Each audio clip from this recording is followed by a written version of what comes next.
I'm Mich, and for today we will be making lemon cake with Swiss meringue buttercream.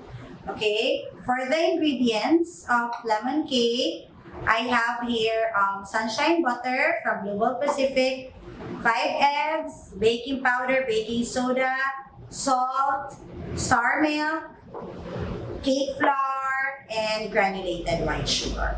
And then for the Swiss meringue buttercream, I have here Bravo butter, granulated sugar, and egg whites. Okay, for the Swiss meringue buttercream, you can go to my YouTube video sa Swiss meringue buttercream. Nandun din yun. Then I have fresh lemons. Okay, if you notice, medyo marami konti si mixture ng lemon cake because I'll be doing, gusto ko medyo mataas siya. So, 7 by 8 inch cake.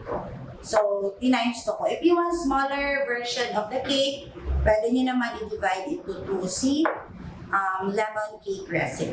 Okay? Let's start. So, if you have KitchenAid, use paddle attachment, then cream first your butter and your sugar. Okay?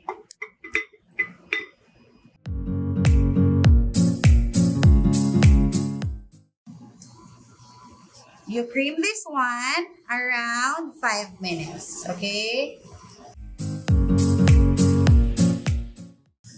So, while kinikream natin si butter, kunin natin si zest, okay? Lagay natin here. Huwag nyo na balikan yan ha, kasi yan yung part na medyo pait. If nadaanan mo na, then done.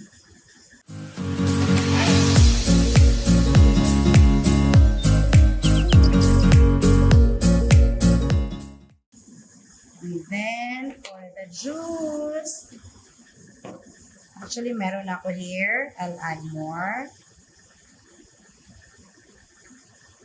Pwede mo lagay si juice here or dito sa, what you call this one?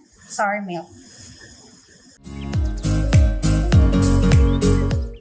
Then, mix natin si baking soda,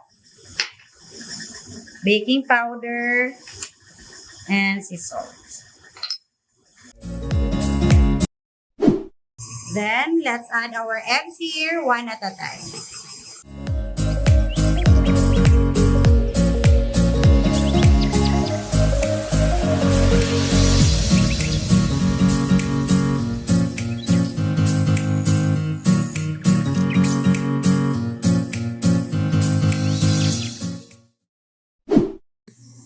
Then, after the eggs, alternately add your flour and your sour milk. Okay? Nilipat ko sa measuring cup para mas madali yung pagbuhos.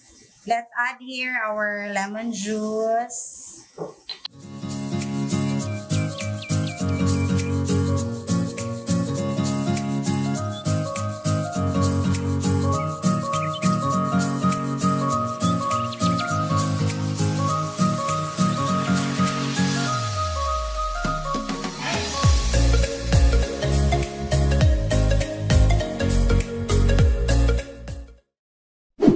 Just until makombine lang siya. Do not overmix it.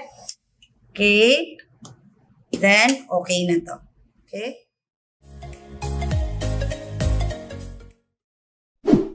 So, again ha, medyo maraming mixture to kasi gusto ko ng matangkad na cake. This is 7 by 2 inches cake. So, let's divide this one into 4.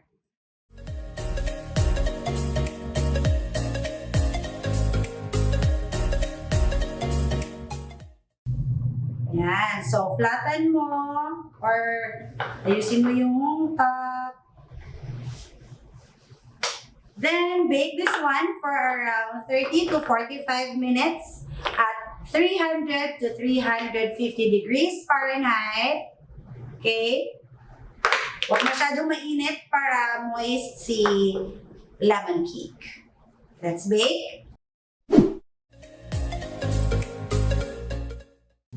So, this is our lemon cake. Bake na siya. Then, cut natin to.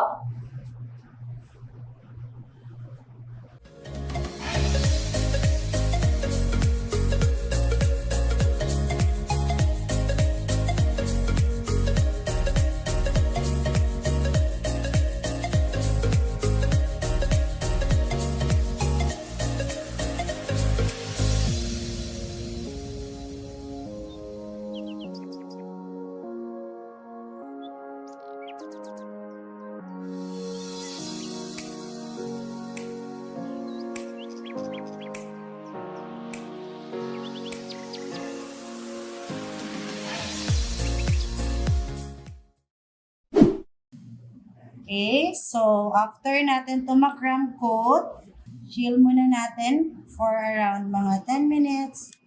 And then, final coating natin.